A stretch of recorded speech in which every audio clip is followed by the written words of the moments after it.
Good morning everyone and welcome to today's webinar, Keyboard and Mouse, Little Objects, Big Impact. I'm Stephanie from WorkSafe Tasmania and also the coordinator of WorkSafe Tasmania Month. I'll also be your moderator for this morning's webinar. Before we do get started though, I'd appreciate you taking a few moments to read the following slide about information delivered during WorkSafe Month webinars.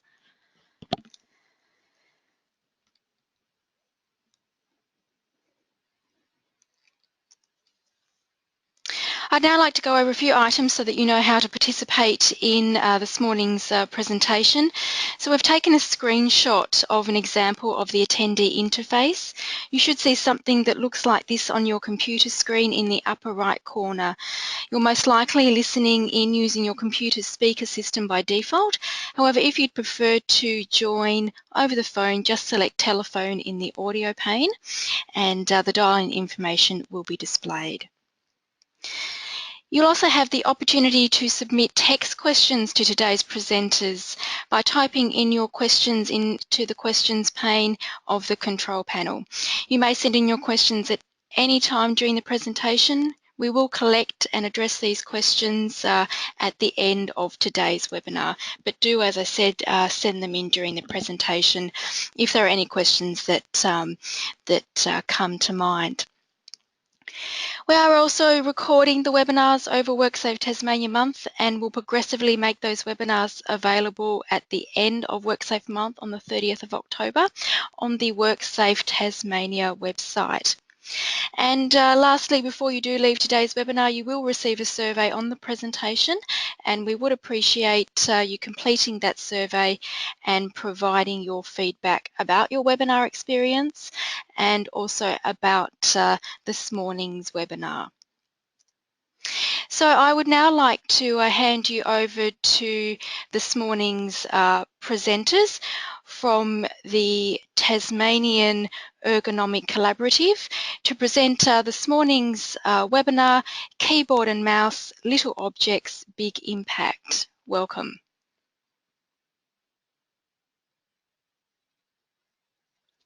Thank you, Stephanie.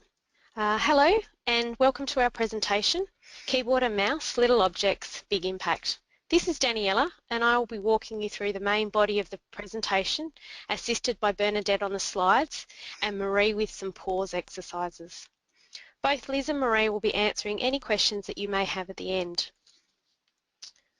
This presentation is aiming to discuss the changes to our work practices that the use of mobile technology has brought about. Mobile devices have introduced new ergonomic problems due to the rapid evolution of new technology and constant change.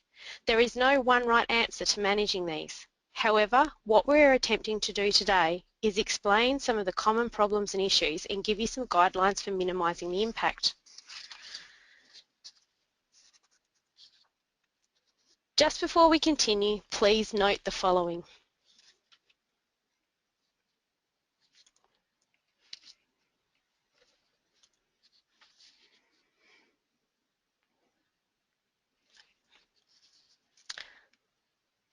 So let's begin. Today's presentation is going to cover the following key points. What is mobile technology? How has mobile technology changed the way we work?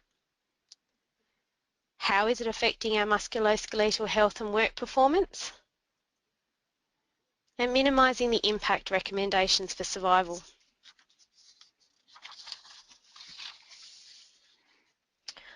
So, what is mobile technology?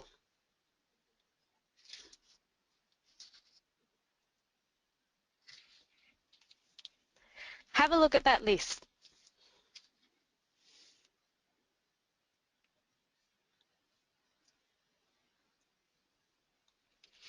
I am sure that there are many amongst us that regularly use 2 or 3 of these devices.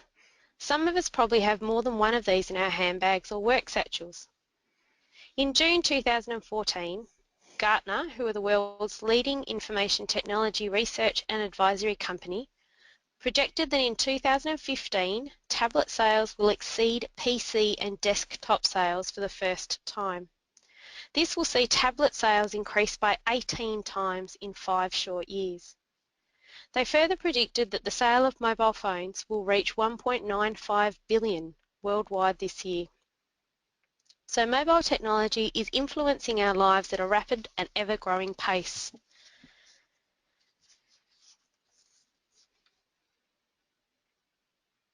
So how has mobile technology changed the way we work?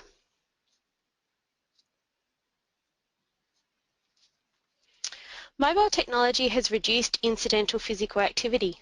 What does this mean? It means that paperless offices have caused us to adopt prolonged static postures. That is, postures where we do not move. We are now no longer mixing up our physical work tasks with stationary computer work. Previously, we would have undertaken filing, photocopying and printing, attending meetings both on and off site, mail collation, envelope stuffing and posting, attending the bank and the post office at the beginning or end of each day, reading hard copy documents that have arrived in the mail or by courier. And all of these activities provided us with opportunity to move and vary our postures more. Conversely, use of technology has increased our potential to be productive by allowing us to complete work tasks during our commute and by sharing our files and folders instantly, as well as calendars and email accounts between the devices and the office. It has increased our availability to others by enabling us to be contactable wherever we are, and it has also created an expectation that we can now respond more quickly outside of standard office space and hours. So we are now contactable 24/24, and we are using a range of products and gadgets to remain productive, in touch, available, flexible. Opinions are likely to vary with regards to whether this is a good or bad thing. However, what is clear is that work practices have changed as a result of the introduction of mobile technology, and these gadgets that we are becoming increasingly reliant on are having an impact on our health and well-being. Which leads us to question how exactly is it affecting our musculoskeletal health and work performance?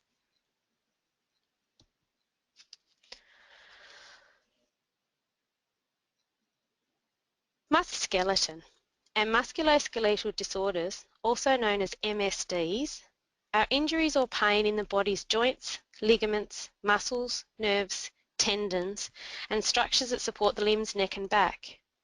MSDs can be degenerative diseases and inflammatory conditions that cause pain and impair normal activities.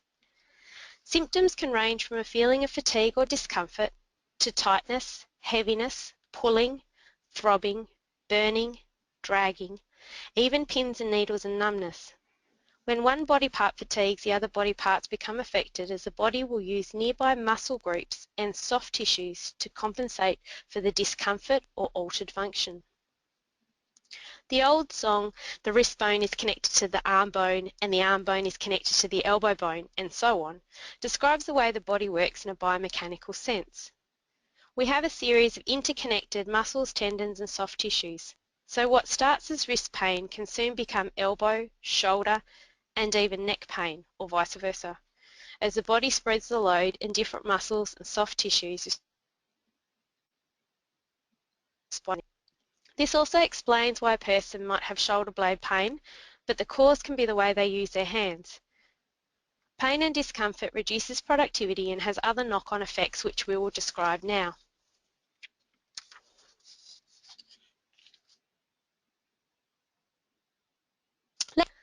The neck is very vulnerable to pain and discomfort from sitting hunched over for prolonged periods. If you find yourself rubbing your neck after sitting, you may need to think about your posture before continuing with the activity. A survey of university students and staff found that individuals rarely used a tablet propped on a stand. Rather, they would often position the tablet in their lap as shown in this picture. Just pause for a minute. Is this typically what you look like when using your tablet?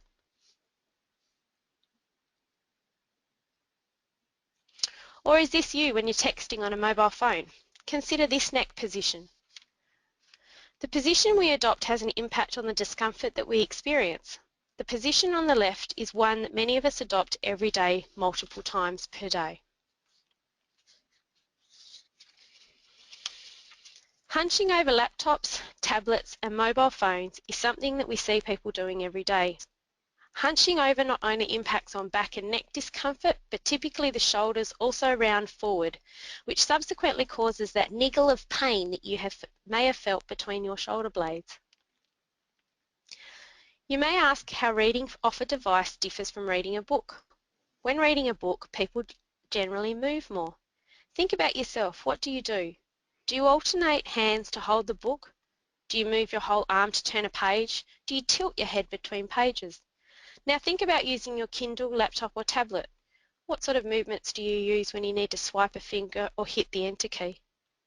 People often remain hunched over for lengthy periods when using these mobile devices.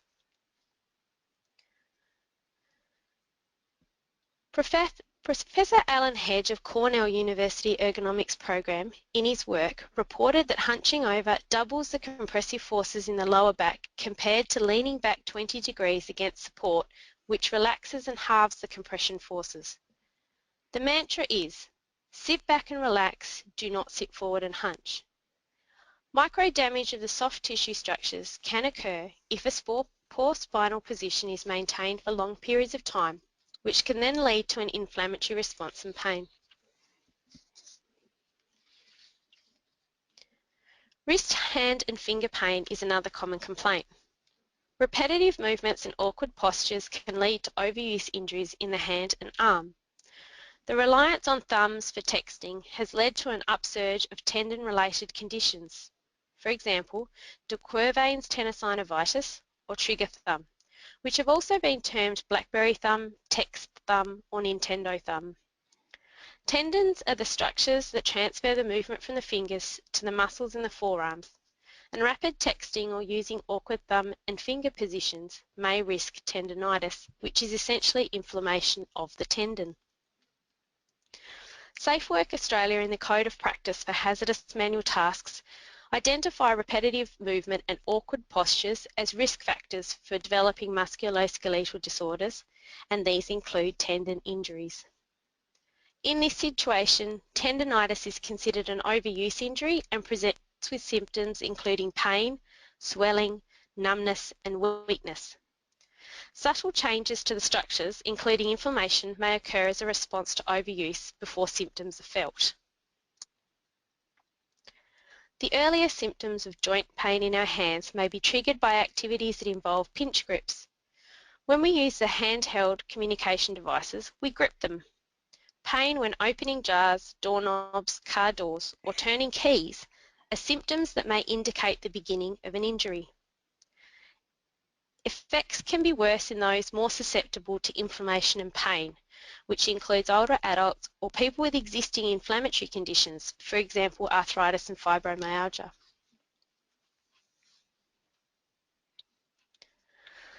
Typing on a solid surface increases static shoulder muscle activity and wrist extension and can also lead to sore fingertips from tapping on the solid surface.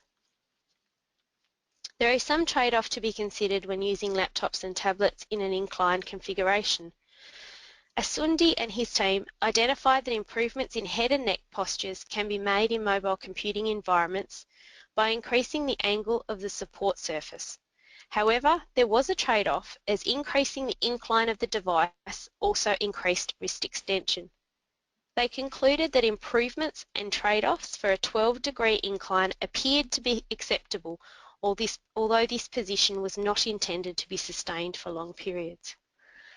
In simple terms, this means creating a balance between looking down at the screen when it is not adjustable and having the hands and wrists in an acceptable position for keying. An incline of 12 degrees allows for typing with the hands slightly but not excessively lifted in relation to the forearms, whilst the head does not have to look down to read the screen as sharply as when the device is sitting flat on the desktop. Of course, the ideal situation, and one to consider if using the device for prolonged periods, is to have a separate keyboard or screen so the two can be adjusted independently without compromising either neck or wrist posture. But more on that later in this presentation. An older It's an older statistic, but a horrifying increase. A Virgin Mobile study in 2006 found that reports of sore thumbs and wrists increased by 38% in a 5-year span.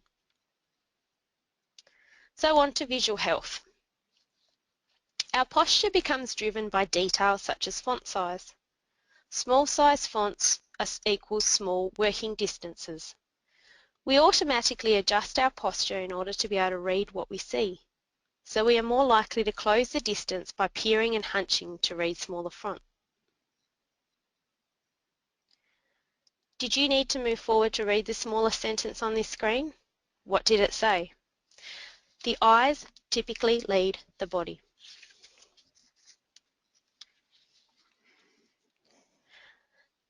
Think how close you have to bring your phone to your eyes to view text. Typically, we do not walk around with a magnifying glass in our pockets. Jennifer Long is a key resource in this area. She is both an ergonomist and an optometrist and the current sitting president of the Human Factors and Ergonomics Society of Australia. Jennifer writes a monthly newsletter with useful information on visual ergonomics, and details of her website will be provided at the end of the presentation. Consider the size of fonts and images on a laptop screen. These are typically smaller than that on our widescreen LED monitors. How many of you routinely work on spreadsheets and databases using your regular PC and widescreen monitor and report difficulty viewing the small font size? This is a typical issue reported to us as we undertake ergonomic assessments. A laptop or tablet makes everything significantly smaller all of the time. Therefore, if trying to work with large or complex documents on a tablet or laptop, the strain is even greater. And typically our need to zoom the screen in and out increases significantly.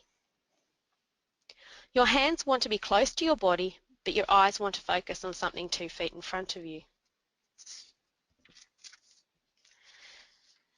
And if you already have underlying visual problems, the higher visual demands are likely to make the visual problems more noticeable.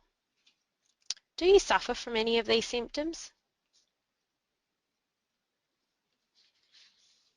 Also, it is worth considering the type of glasses worn and the impact that these may have on neck posture. For example, if you wear multifocal lenses, how much bobbing is your head doing? Are you trying to find a sweet spot to see writing on a screen, or peering over your glasses when reading off the screen of your tablet or phone, thereby further compromising your neck position? So how is it affecting our work performance? As mentioned in 24 if we choose to be, enabling us to be able to make decisions and deal with issues that arise in real time. We have greater access to information in terms of content and quality and in a timely manner wherever we are.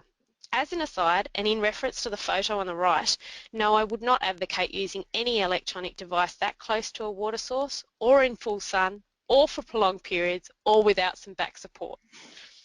But in all seriousness, it has enabled greater access for rural and remote areas, and the gains in collaboration and networking have been significant. And we have reduced the amount of time spent on data entry, which has been especially relevant for those working off-site and in the field. However, there are a few negatives which directly affect our productivity at work.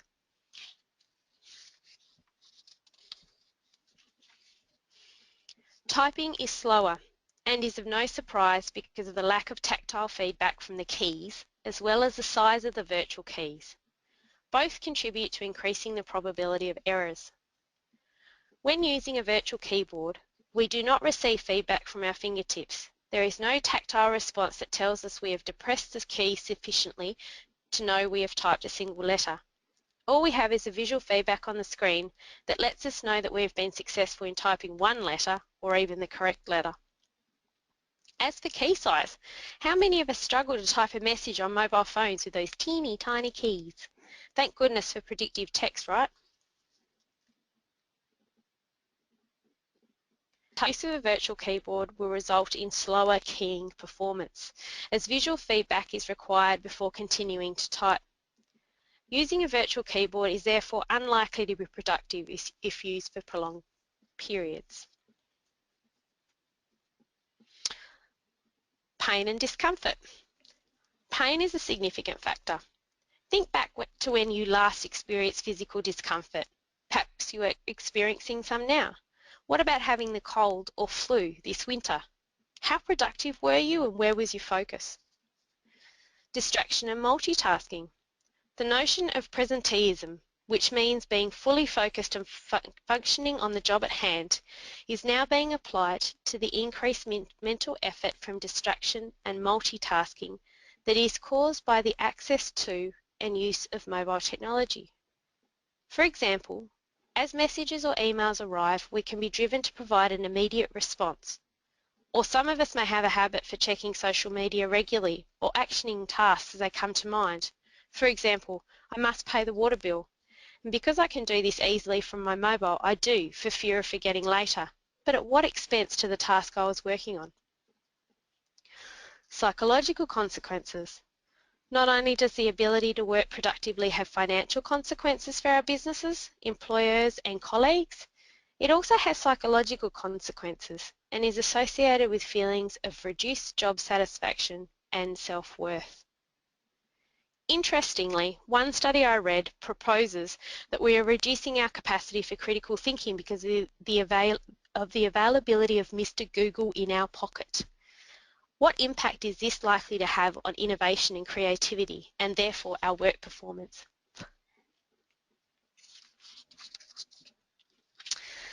There is sufficient evidence to suggest that the use of mobile technology devices are affecting our rest and sleep.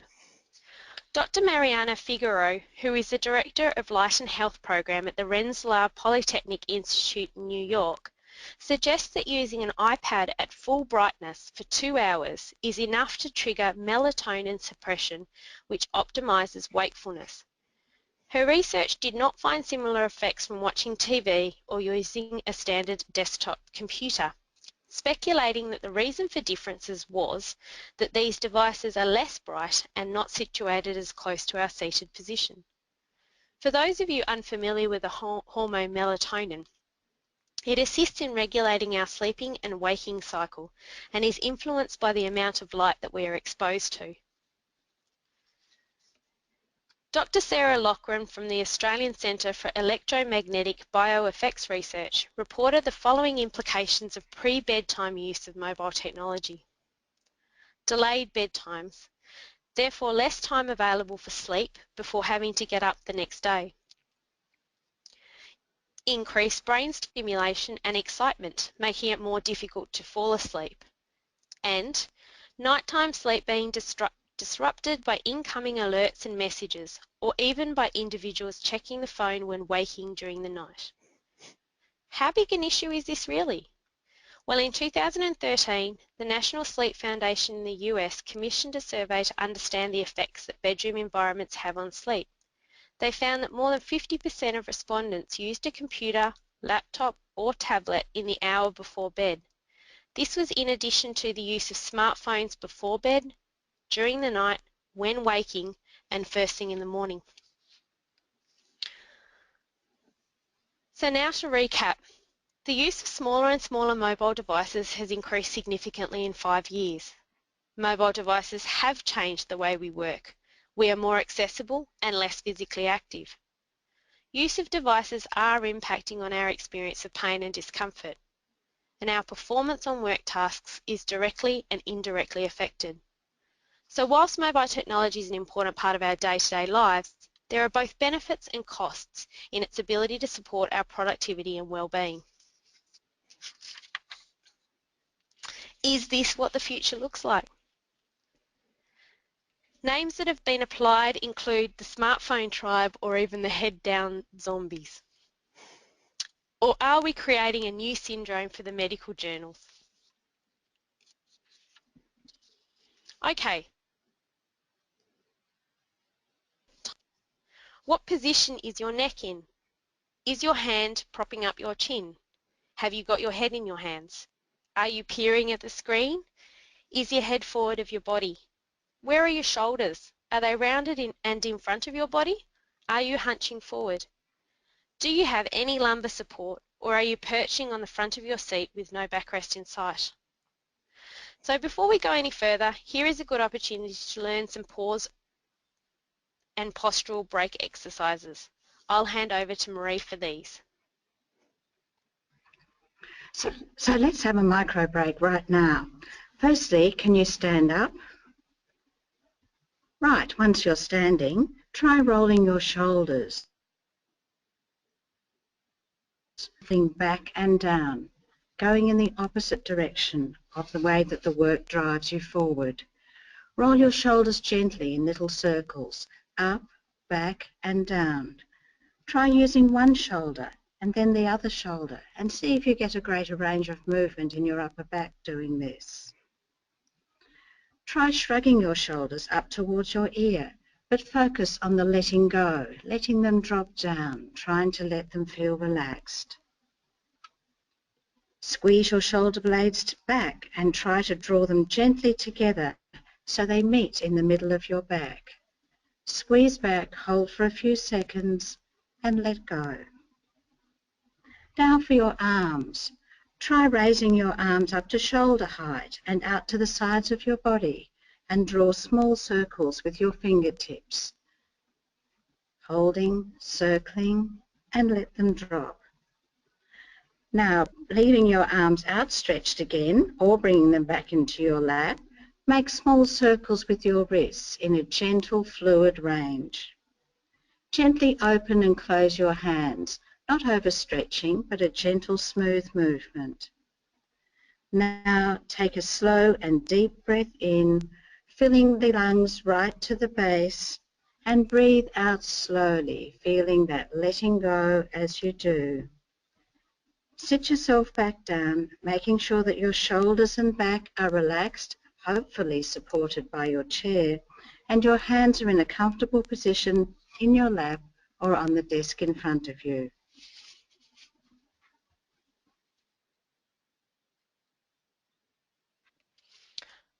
Thanks, Marie. So, what can we do to make things more? Minimising the impact. Recommendations for survival.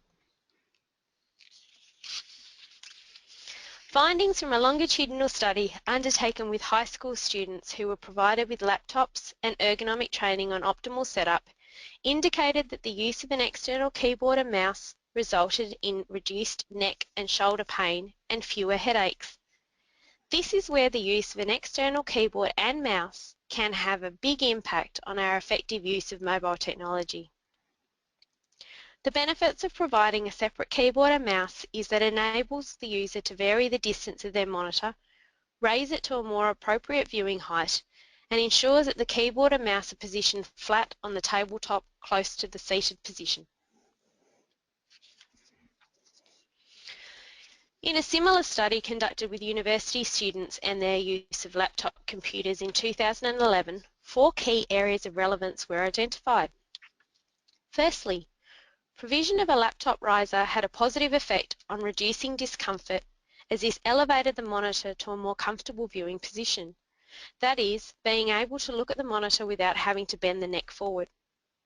Secondly, use of adjustable height chairs ensured that the seated position is comfortable, back is supported, and hands are in line with the forearms for keying. Thirdly, daily laptop use of 4 hours or greater was confirmed as a risk factor. It is widely accepted that doing the same tasks for long periods, irrespective of what it is, can lead to muscle fatigue and discomfort. Therefore, sensible guidelines include taking regular short breaks from the mobile device and varying and rotating tasks throughout the day. Finally, it was recognised that in order to understand how to apply these principles, ergonomic training was required to educate on the most ergonomic setup and to reduce the likelihood of adopting postures that risk muscle fatigue and lead to discomfort and musculoskeletal disorders. So what are the guidelines for optimal use and setup? Let's begin with laptops. Use a laptop riser. Set up the laptop on a riser. As a general rule of thumb, optimal viewing height is with the top taskbar being at or just below eye level. In the absence of a stand, some simple improvised methods may assist, including using a lever arch file as a laptop stand or even resting the laptop on the transformer box of the power supply. Plug into a larger monitor, especially if using the laptop as a primary hard drive or for prolonged periods. Use a separate mouse and keyboard. Wireless is preferable. Select a comfortable mouse and consider the requirement for your keyboard. Optimize your display, considering not only increasing the font size, but ensuring that the contrast and brightness promote easy viewing. Laptop screens tend to be darker in colour and often need their default settings for power management to be changed to brighten these up. The general rules of ergonomic setup should always apply. Briefly, this means to consider the height of the desk and chair, ensure the legs and feet are supported, ensure that the arms are optimally positioned with elbows at 90 degrees and resting gently by the side of the body, ensure that the forearms are in line with the wrists and wrists remain neutral when keying.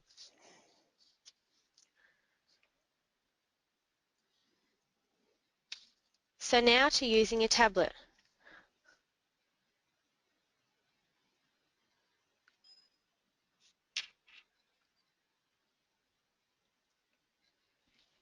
Try to become comfortable using both hands when swiping, tapping and scrolling on a tablet so that alternating hands becomes second nature. When using your tablet in any configuration, whether it be positioned on a stand or on the armrest of your couch or propped up on a pillow, it is important to vary your posture every 15 minutes. Wherever possible, the use of an external keyboard and mouse is recommended. Many tablets are provisioned with a keyboard to which the tablet can be docked and undocked to. However, as per laptop use just discussed, this does not achieve an optimal ergonomic work setup. Wherever possible, avoid prolonged holding of the tablet to reduce the risk of joint-related discomfort from prolonged gripping. Cases reduce the need to grip the tablet, and a stand will improve head and neck postures during temporary tablet use. Case designs that facilitate the tablet being positioned in an inclined orientation will achieve better viewing angles. A tablet should not be maintained on your lap. Recent research by Chow and Wells found that the maximum duration for holding a computer tablet with one hand was less than 10 minutes for many users. And as could be expected, the endurance of women was less than that for males, given differences in muscle mass and joint torque forces of the upper limbs. Similar conclusions were reached by Pereira and her team, who recommended that the use of smaller to medium-sized tablets was preferable to larger options. A summary of their recommendations are listed here and are self-explanatory, so take a minute to read through these.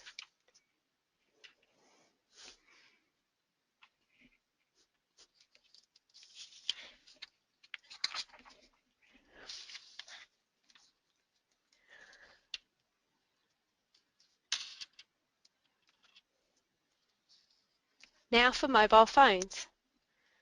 Sitting with back support, forearm support and head in a neutral position will minimise symptoms of neck pain. Avoid bending the neck to view the phone.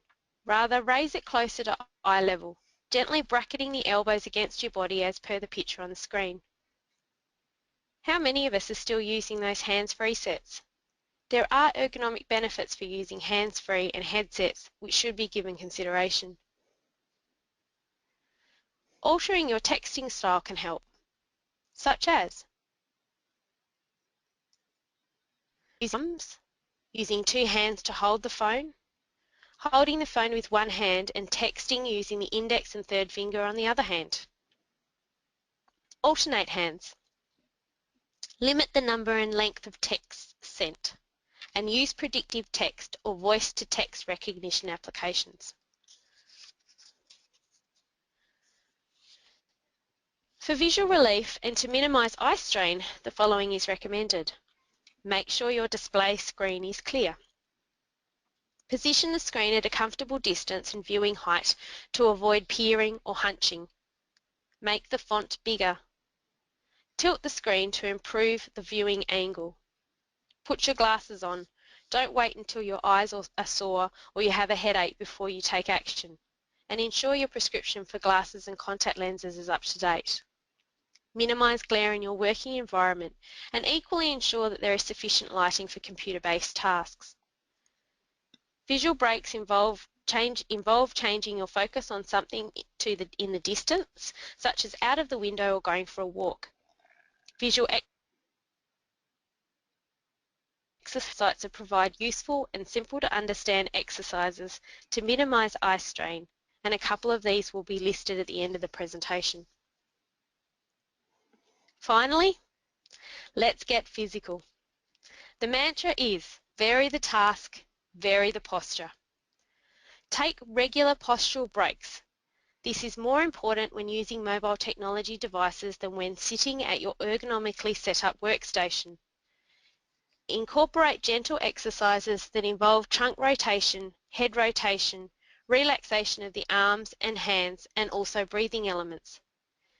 If experiencing any musculoskeletal symptoms, change what you are doing immediately. You are supposed to be comfortable at work.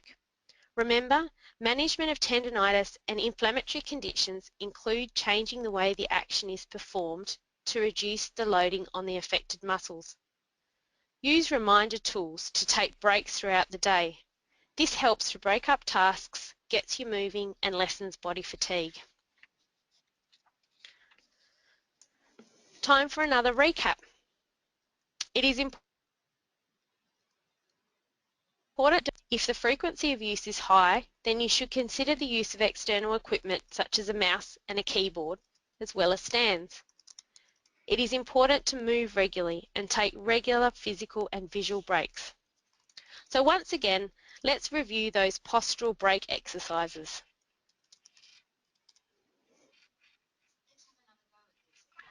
Let's have another go at these exercises.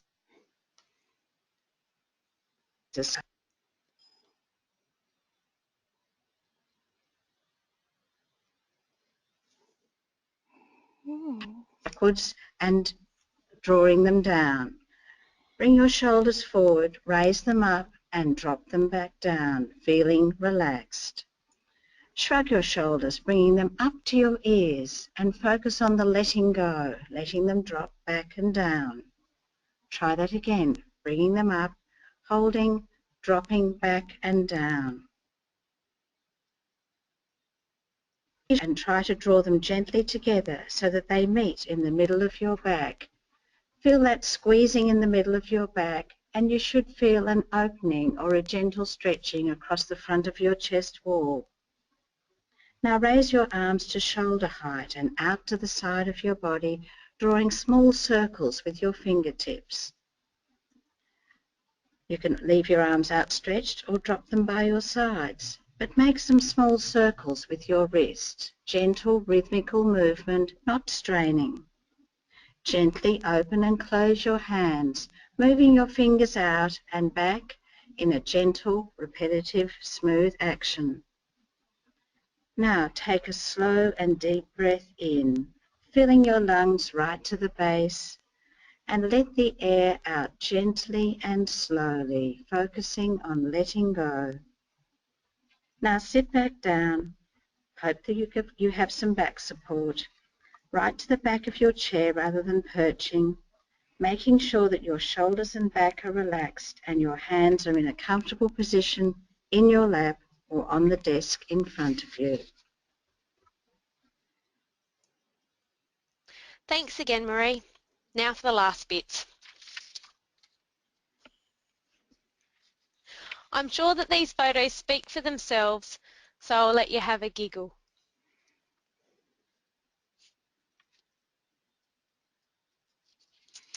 Unfortunately, the use of mobiles whilst driving is an all too real issue, and I think I can speak for the tech team when I say that as therapists working in clinical rehabilitation roles outside of ergonomic practice, The number and seriousness of motor vehicle accidents occurring as a result of mobile use whilst driving are significant, and the consequences are severe and forever life-changing.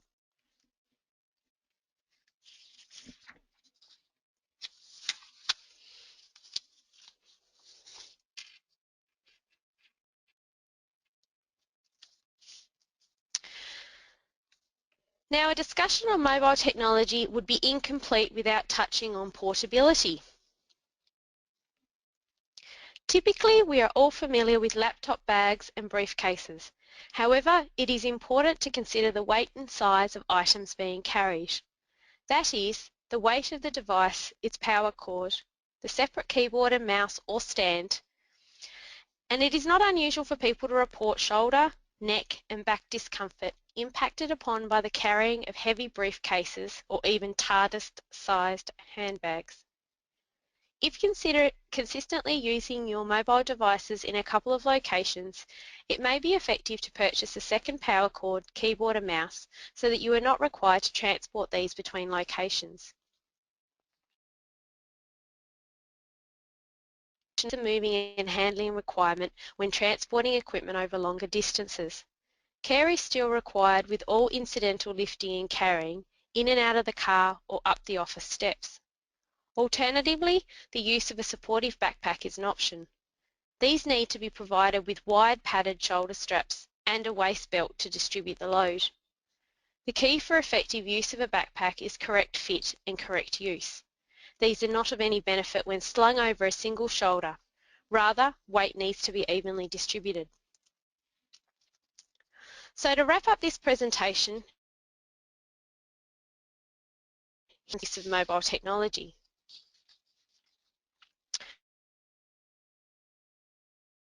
Suppliers and computer retailers, and come in many shapes and sizes. These will be required to set up your external devices such as the keyboard and mouse.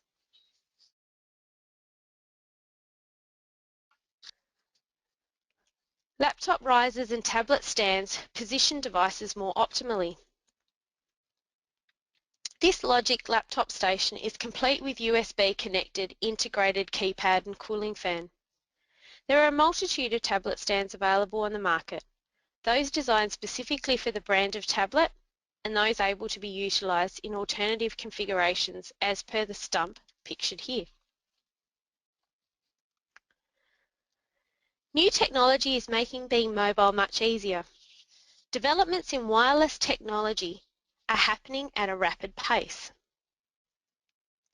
Take for example this Bluetooth silicon keyboard available for less than $30, designed for use with all Android phones and tablets. The excuse that it is too hard or too heavy is not really valid.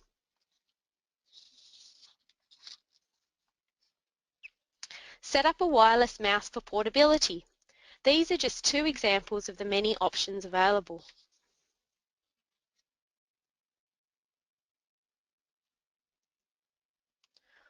Or purchase an option that provides you with a combination of both. Keyboards with built-in touchpads.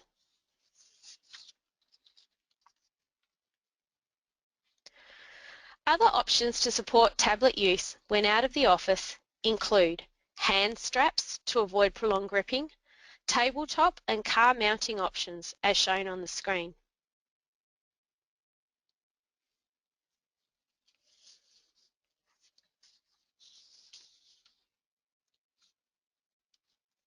Here are some stands and fixed monitor arms to support tablet use wherever we use them frequently.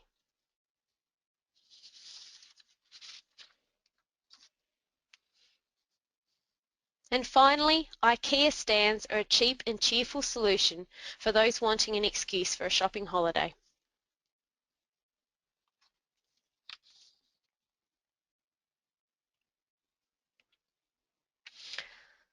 So, what are the key take-home messages from today's presentation?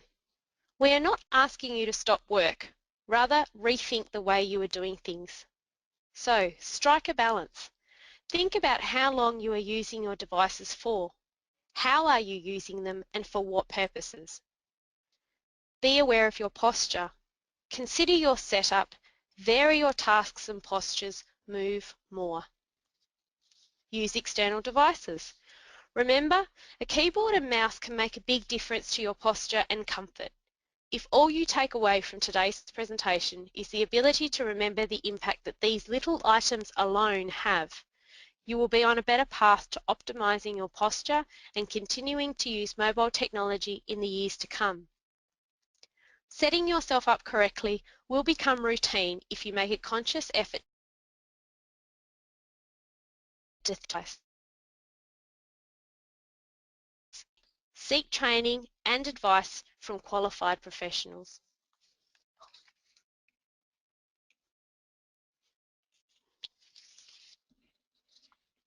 Here are the web resources promised during the presentation.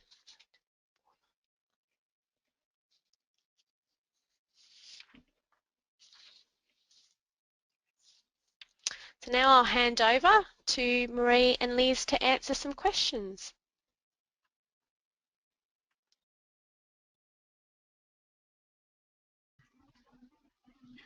We have a question. The question is, assuming we have an office-based role, how often should we do the exercises Marie is doing? A very good crucial for workplace health from a number of different reasons. I can't give you a precise answer. However, I can say that Professor Leon Straker at Curtin University in Western Australia is one of the world-leading researchers in musculoskeletal health for office workers. David Dunstan from the University of Sydney is doing world-breaking research. Martin Mackey from the University of Sydney, and Professor David Dunstan from the IDI Baker Research Institute in Melbourne. The research seems to indicate at the moment that we should optimally take a short break approximately every 20 minutes. However, it is not known at this stage how long we should break for. So I guess the grandmother clause is to take a short break regularly, aim for every 20 minutes, for a minute to 2 minutes at one time, and the exercises that I have taken you through are a very simple range of exercises that will not cause discomfort. If you have a musculoskeletal condition, it is likely that you may need to take shorter breaks of more frequent duration. You may need to move every 10 minutes, for example. If you have a treating therapist, it's a good idea to talk to them about customising these simple breaks so that they are of best benefit to you. So in summary, move frequently, suggest every 20 minutes for 1 to 2 minutes, but be prepared to move a little bit more regularly. And you can do this during your work time while you're reading a document on the screen. You don't have to hold your hands on the mouse and on the keyboard, and you can incorporate these into your everyday tasks really right through the day. We have another question. What are the thoughts on software to get people moving? Once again, these software apps and programs are being developed at a rate of knots. I might hand over to Danny to speak to this. Okay. Sorry, I can just give you a brief range of these right now. Software rest break reminder programs can be helpful, but they can also be annoying, and so you need to choose carefully to find the one that works for you. The more long-standing ones that have been available for the long period of time include WorkPace, WorkRave, and ErgoMinder. More recently developed ones include ExerTime, Scirocco, and some of these come with their own exercises and some do not. If you're looking at a software rest break reminder program with generic exercises, be aware that the person who has designed this does not know your personal musculoskeletal condition. And so once again, it's wise to check these exercises with a treating therapist if you have a musculoskeletal condition, and to do them carefully. If you experience any discomfort with these exercises, stop and get some advice. Other ways of using rest break reminders could be to use a vibrate repetitive timer on your mobile phone or a simple desktop timer, or to incorporate your work group so that in combination with your colleagues you take regular short breaks. And just in case you're concerned about getting your work done, research shows that frequent short micro breaks do not impact productivity.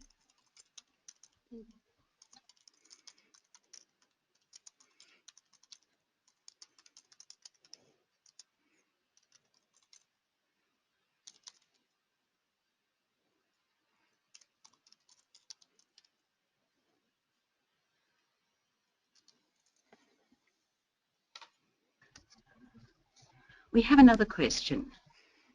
Do you have an opinion on wearable devices and how they can motivate employees to increase movement such as walking meetings?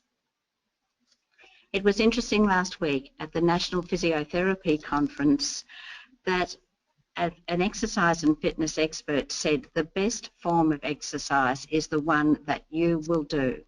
And so my answer to this question is whatever motivates people to get up and to move.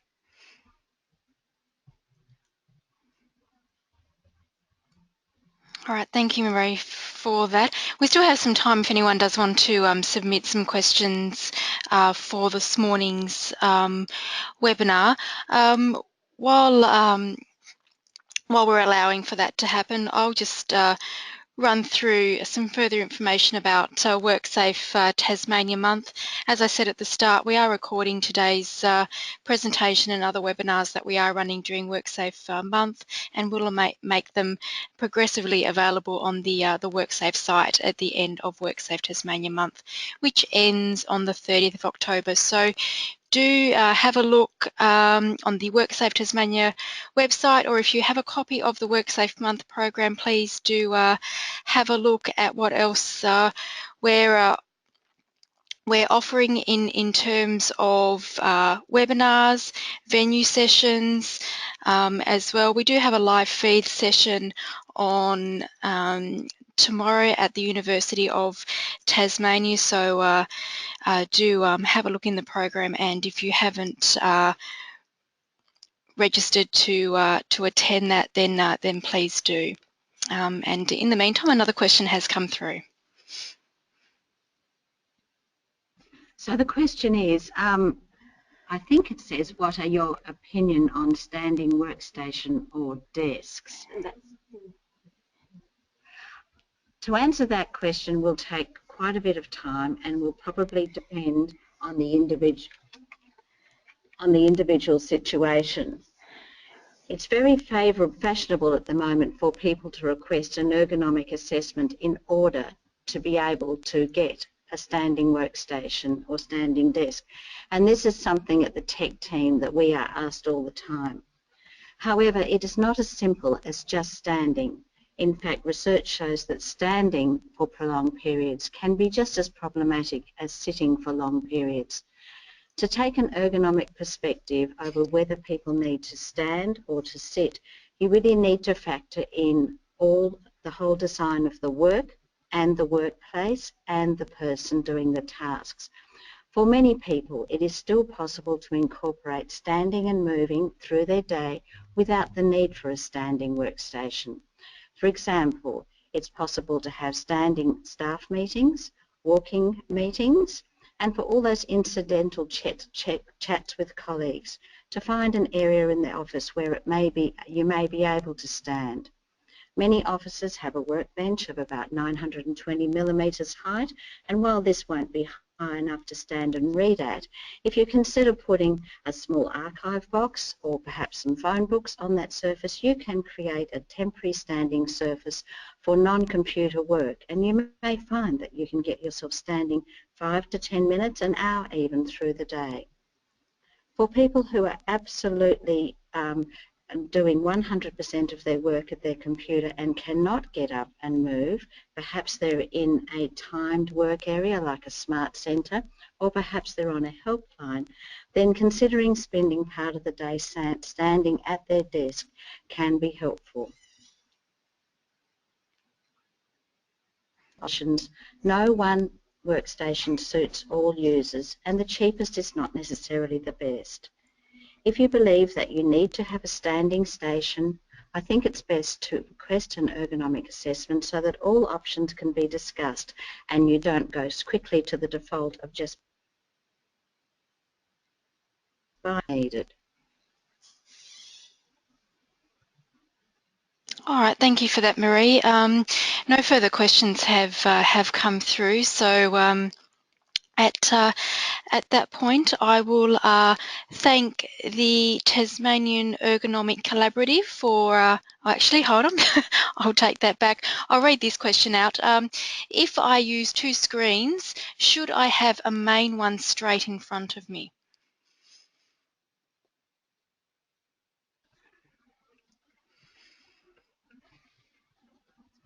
Sorry, the question is, if you have two screens, should Yes. you have the main screen in front of you? Yes. This presentation is essentially about mobile and laptop objects, and so the question is probably outside the scope of the presentation. However, in general rules, the body should be centred to the task, so that if one screen is used more than the other screen, place the more frequently used screen directly in front. If the screens are used equally, place them directly in front of the body so that it is equal range of movement looking from one to the other. Thank you. All right, thank you for that, Marie. And as I was saying, we do certainly thank the Tasmanian Ergonomic Collaborative for participating in this morning's webinar, Keyboard and Mouse, Little Objects, Big Impact. We also thank everyone who participated by hooking into today's webinar, and please do check out the WorkSafe Tasmania month program of events on our website for further upcoming webinars this week and over the next 2 weeks as well. And as I mentioned at the start, you will receive a short survey to complete once this webinar is closed down. So do stay on your screens to tell us about your webinar experience and your thoughts on this morning's webinar. So thank you everyone, and do have a good rest of the day.